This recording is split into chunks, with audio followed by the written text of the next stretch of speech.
Ayat ini tiap Jumat dibacakan khatib. Dek nasa katok bajumai ko dek na baca pukatte. Tidak sah khutbah Jumat apabila khatib tidak membaca ayat ini. Jangan kamu mati. Rasa-rasanya ini ayat tidak masuk akal. Jangan kamu mati. Berarti kita yang ngatur itu mati. Toh, jangan kamu mati. Berarti mau tak? Mau ki mati besok. Besok pi? Mau ki mati setelah 4 istri. Tunda dulu. Iya toh? Tapi yang namanya kematian bukan kita yang ngatur.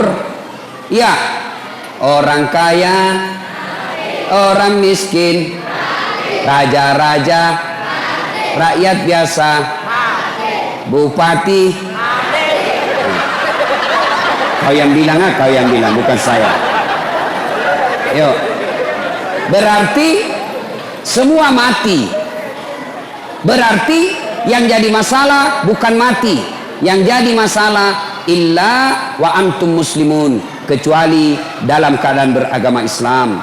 Berarti ayat ini menginformasikan kepada kita ada orang Islam tapi matinya kafir, ada orang Islam tapi matinya tidak Islam. Siapa mereka? Mereka yang bisa mati dalam keadaan kafir, hubbi aklil haram, mereka yang suka makan makanan haram. Termasuk di antara mereka tanggal 17 April yang lalu mereka yang menerima serangan fajar. Uang-uang politik gimana ini? Orang datang langsung bilang wane piro.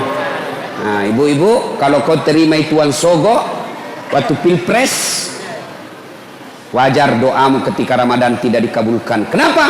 Ada uang haram dalam perutnya. Makanya yang sudah terlanjur ambil uangnya orang kasih kembali besok. Sudah habis Ustaz, ganti. Enggak suruh kembali gua aja. Ya.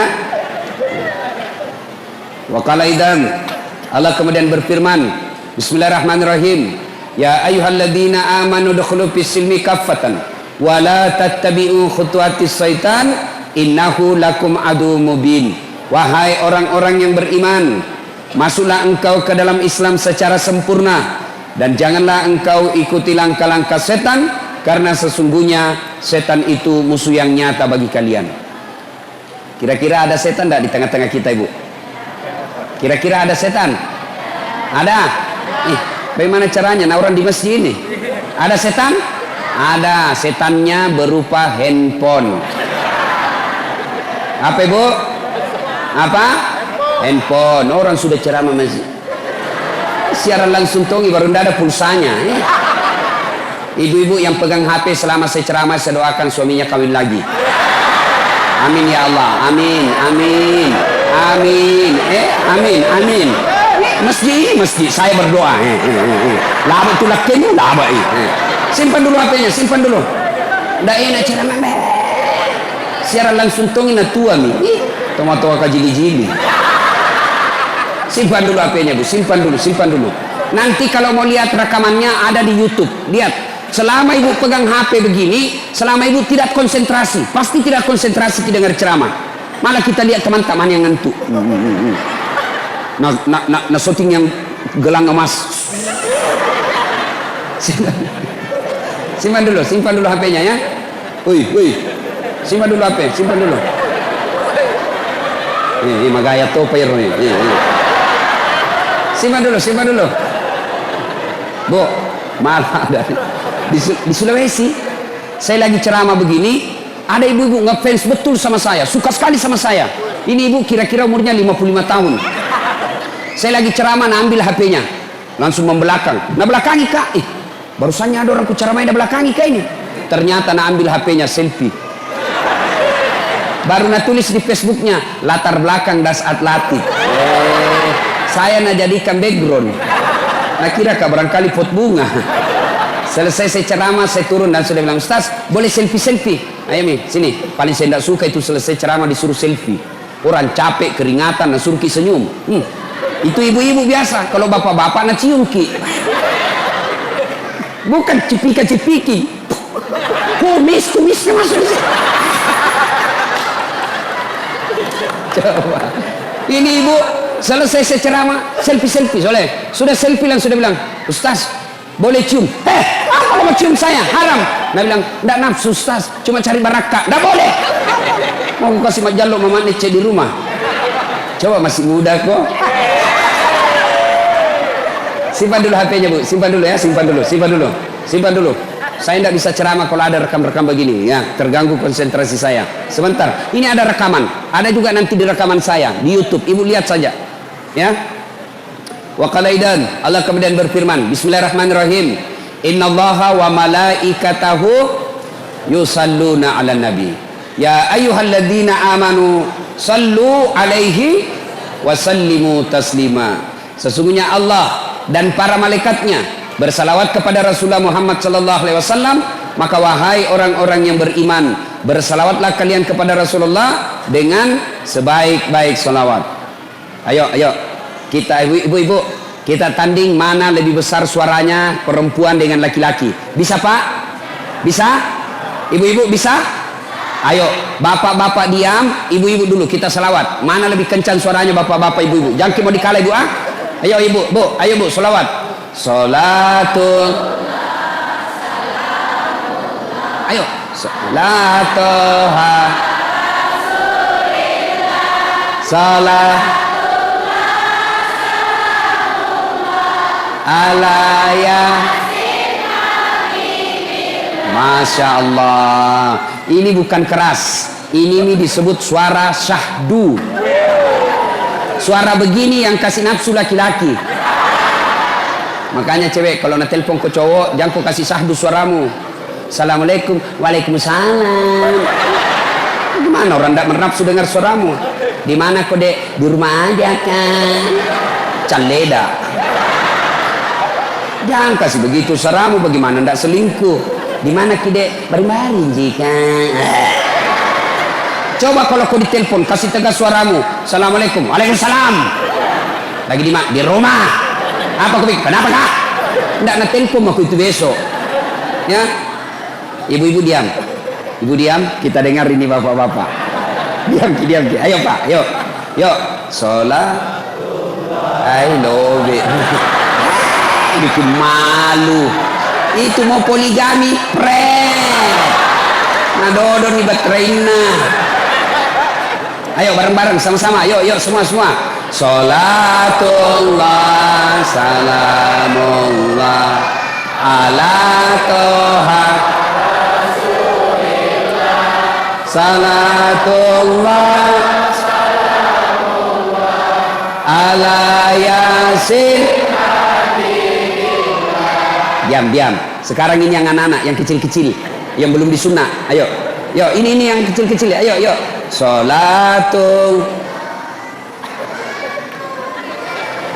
Ni anak ya roh malampik sungai muna'ah. Amin.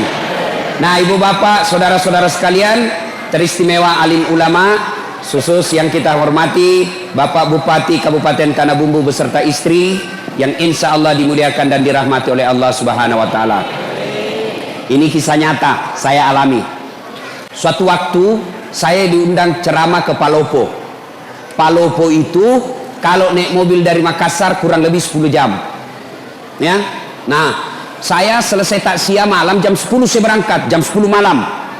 Begitu saya naik mobil, salah satu nikmat yang Allah berikan, saya gampang tidur, gampang betul tidur. Kalau saya naik pesawat belum terbang saya sudah tidur. Itu kalau saya naik mobil, kalau saya sudah baring, karena saya di belakang sopir, saya tidur saya.